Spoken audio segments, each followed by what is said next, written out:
Zach, what jumped out to you when you reviewed the Week 3 game tape? Well, that there's more positives than you feel when you walk off the field of really encouraging things that we see. The things that we know that we immediately have to improve upon is our 2-minute defense at the end of the half, at the end of the game, the penalties there at the end of the game, and then offensively finishing off these drives. These 4-point, and they're not all 4-point plays. It's really the first and second down plays a lot of the times there in the low red zone, where we had a chance to put the game away after Gio's long screen pass on 3rd and 15 to go up 11 points, and instead we don't finish that drive. We have a penalty, we have a negative play, and all of a sudden it's a 7-point game and allowed Philly to get back in it, and should have done a better job finishing the game off there. Zach, is there a common theme to the issues with the 2-point defense? Is it sense of urgency, attention to detail? Is it being less aggressive than maybe you than Lou's been at other times in the game? Is there a common theme when you look at all of it? I wouldn't say there's there's really three that you're talking about. The one at the end of the half against the Chargers, then the two in this game, and they're all a little bit unique. Really, the Chargers game, there was just one big explosive play there on the sidelines where we had a mental error where they got the ball into field goal territory to the tight end Hunter Henry there, and then this last game, it really started with the kickoff, put ourselves on the minus 40 right out the gate, and then the first play they run a trap play and they get us for 20 yards, and so.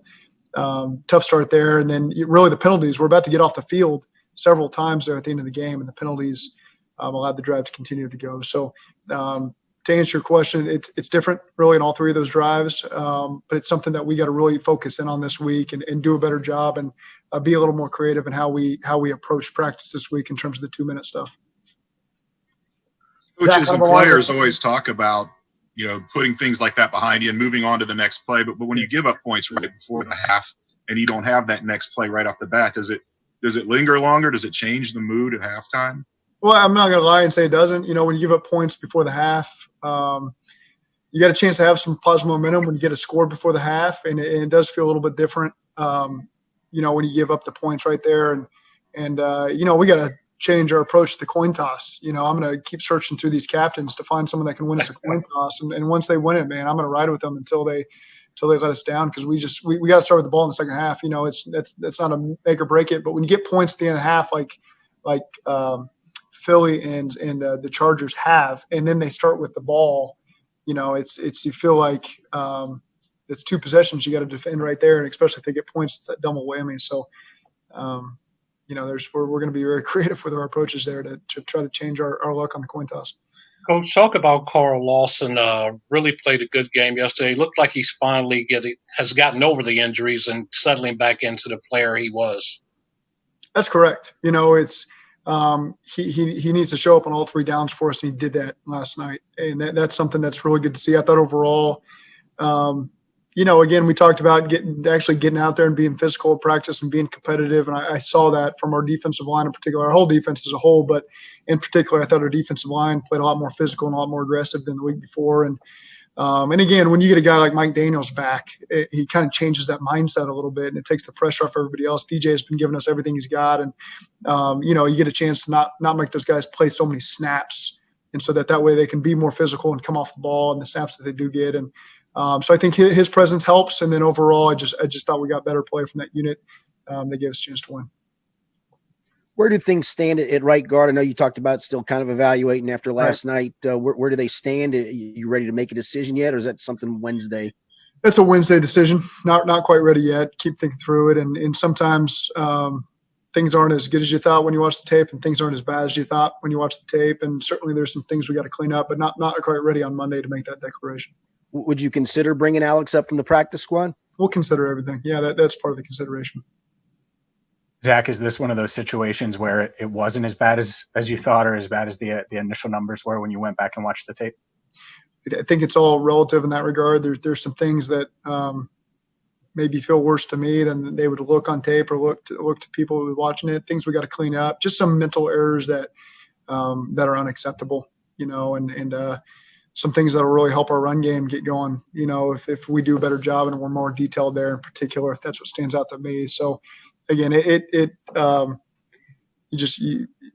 things we got to clean up if we expect to win football games. This one certainly did not feel like a win or a tie. It felt like I've felt the first 2 weeks, to be quite honest with you. So, but again, there's enough positives to build on, and we'll build on those this week as we get underway. Zach, what do you think you have to do as a play caller after these first 3 weeks that you want to do better moving forward? Yeah, we got to do a better job on some of these explosives. Is sometimes we're about half a second away. So again, being creative and putting our guys in the best position possible. And I certainly don't feel immune. I got to continue to look at things to help improve as a play caller and as a head coach. And we all got to take ownership in what's happening here. And I don't think anybody's running from anything that we can do to improve ourselves. Zach, I know after week 2, you were hesitant to put a lot of the blame for the pressures and contacts on the offensive line. Does that change after 8 sacks? Do you feel like it's still the offensive line is still doing what you need to do? How do you feel about that unit after yesterday? Yeah, the offensive line didn't give up 8 sacks. They gave up 4, and one of them was at the last play of the half. When I asked Joe to hold on the ball for about 15 seconds. We had receivers involved. Some were on naked, some were on a tight end. So there was a lot of people involved. I know 8 sacks is always going to be a reflection of the offensive line, but that's just not the truth after this game. And again, we got to continue to improve up there. We got 2 guys on the left side there that have played probably combined 10 games of their NFL career, and we're only going to get better. And those guys are accountable to what they can improve on. And so again, I'm always it's never as bad as you think it is, and there's some things that we're improving on, and we'll continue to improve on as the season goes. That being said, how do you feel about the amount of times Joe was contacted yesterday? And I mean, did those differ from maybe some of the contacts that he had in week 1 and week 2? Yeah, I do.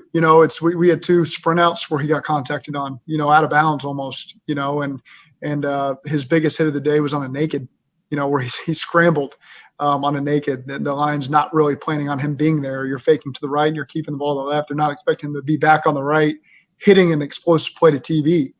That's just what he brings to the table. It's anything's on the table on any given play call. And, he got hit. We got the penalty there. And so some of those that look really bad are on some plays where we don't necessarily intend on that happening. But again, that's what makes Joe the player that he is he's not afraid to take those hits and put himself in those positions because it means explosive plays. And there's a balance there of being smart, not putting yourself in that position. But at the same time, I'm screaming at him, throw the ball away on the play where T got called out of bounds. I'm 2 feet from him, screaming, throw the ball away. And all of a sudden he puts a spin move on somebody and gets us a 12-yard completion down the field and turns around and starts laughing at me, So there's just some things with this offense that we're learning. There's going to be some explosives there that are unexpected. And we gotta be able to block for 10 seconds sometimes on some things where you don't think the ball's coming back at you, but it is.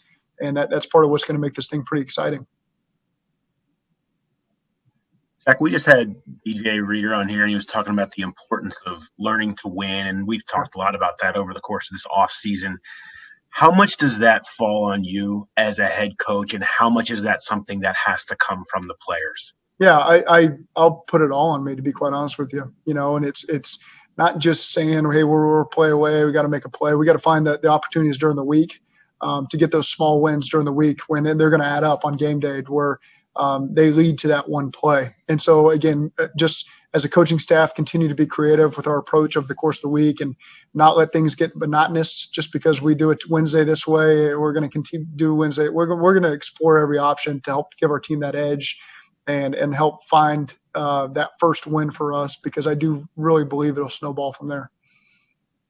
Can you describe what Jim Turner's coaching style is like in this situation and what you and him are both doing to get more consistent offensive line play? His coaching style is he's a Marine, and he's going to be very demanding and honest. And, I think the linemen respect that. I've talked to every lineman that's come through here over the last 2 years, and I think to a man, they love that because they know what they're going to get every single day, and there's going to be nothing held back. And that tends to be what linemen want, and again, we've, you look at Bobby Hart, and it really hasn't had the same right guard next to him over the course of 18 games now. It's been a revolving door there. And you look at the left side of our line, those are young guys that are getting better with every single rep that they take. And we got the consistency there with Trey in the middle. So, again, we're going to continue to do everything we can to get improvement from that unit with every week that passes. Going back to DJ Reader, well, that little lateral shift he did on the right before the 59-yarder, is the sole purpose of that to try to get a false start, kind of like a hard count that a quarterback uses? No comment. it's a legal move. It's good job. Good job by those guys. I know this isn't something you want to have to think about, but when a player like Fletcher Cox gets straight through, Billy holds him probably to stop him from doing whatever he was going to do to Joe Burrow. Is that a just don't hold, or what do you say to a guy in that situation? That's exactly what I said. And it's a difficult position. I get you beat pretty clean, and you're trying to not let the quarterback take a hit. At the same time, we saw what the result of that play was, and so we just got to continue to be better fundamentally, first of all. That's the whole answer right there. We just got to be better fundamentally. Zach, you talked about there just being new bodies next to Trey Hopkins and Bobby Hart at right guard. Is there also a detriment to that as well if there is that inconsistency of where guys are going to be? I know Billy's repped at 3 different spots in camp. I mean, how does that affect the chemistry in the overall play when you are rotating that so often, which is what Turner's done even going back to his time at A&M? I can't speak to the A&M portion of things, but, I do think that we're just trying to find the best answer there, and sometimes that's giving guys the reps over the course of the weeks, and then other times it's finding the best solution. So, again, we're just trying to put our offense in the best position to go score points. Coach, you had to be pleased with Logan and Akeem both made, good plays out there on the field, and talk about maybe the interception Logan had and nice pass coverage by Akeem. These young players are only going to get better with every week. It's around the league. They didn't walk on the field until July 25th for the first time, and so you're going to see improved rookie play, I think, not only from our team, but everybody as the season goes, just the situations they've been in. And they're getting a feel for their teammates. That's kind of the part. You felt like over Zoom over the course of the summer we were coming close as a team, but you also realized they hadn't walked in this locker room. They hadn't met a lot of these guys. They still don't know a lot of these guys on the other side of the ball. They don't interact with them that much. And so I think you're starting to see some young players get a lot more comfortable 3 weeks into the season, and they're going to continue to grow. I think at linebacker in particular, Al's done a really good job with that group, and so they're only going to get better. And Josh Bynes is the leader of that group. He does an excellent job at taking those guys under his wing, educating them on life in the NFL and how they should approach their daily life, the communication overall on defense. It's why he's a captain, and have been just really impressed with his overall leadership with that group in particular.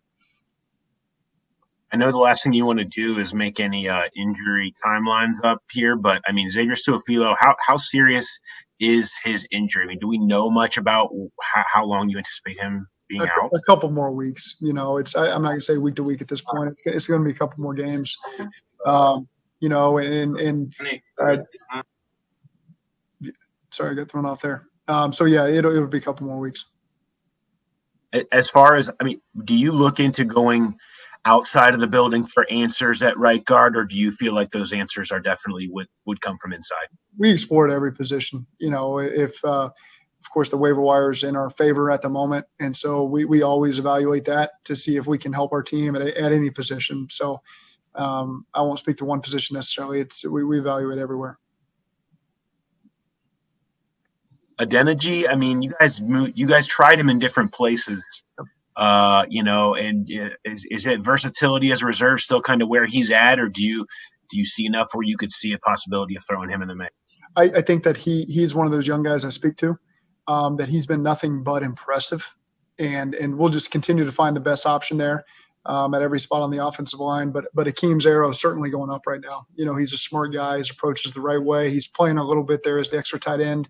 In a couple of situations there yesterday. So his snap count has gone up from the second game to the third game. And again, he's got a bright future here. Not sure how many broadcast games you've seen this year, but with the quieter stadiums, you can hear coaches' calls from time to time. Is that something you're cognizant of not talking too loudly, calling in plays? No. I'm conscious of what I yell onto the field. And I'm thankful that not everything's picked up all the time, but that's not really as a play caller. It sounds muffled to me just to begin with the mask on my face and calling through a headset. And so I don't worry too much about Maybe there's something out there that I've said that I should be aware of, but I'm not at the moment. But yeah, we do go back and listen, just because you can hear not only what you're talking about with the coaches, but just players in general. You want to know what the other team is hearing when they watch the TV copy. You could hear Darren a little bit. Oh, sorry, 2 more minutes with Coach here. Go ahead. Coach, your parents may be the only ones that were happy with the tie because they didn't have to show favoritism either way. You are right about that. Unfortunately, you're right about that. Yeah. Did those fine letters that went out to coaches catch your attention and have you making sure your mask was up a little bit more? It does. I think I do a good job of it, to be quite honest with you. But in probably the one moment where I pulled it down to talk about someone, yeah, I can't do that. So, yeah. My wife won't let me. The tie is like kissing your sister. Is a tie like shaking hands with your brother? I mean, I don't know. What was that post-game conversation? Shaking hands with my brother. Yeah. What was that conversation like? Confusing, really. Again, it's you got to earn a victory in this league, and we didn't earn a victory, and that's what it comes down to, and that's how he and I both felt after the game. Heck, you guys have done a lot of running on 2nd and long this year. I'm curious what the rationale as a play caller is with that. Is it a matter of feeling like you're catching them off guard a little bit? Is it a matter of just trying to set up a 3rd and more manageable? I mean, what is the biggest thing you're trying to accomplish with that? And how much is it, if you do it too much, it kind of wears itself out a little bit? Yeah, we're dang near 50-50, as of 5 minutes ago when I looked at that before I came down here. And so you're right. It's a balance of you can't just draw it back and let them tee off. You do want to be in more manageable situation. 3rd and 7 is a lot more manageable than 3rd and 12. I can guarantee you that. And so that's part of it. But there are times you got to be aggressive in the passing game too and go try to get that first down on 2nd and long. And so, yeah, there's a balance there.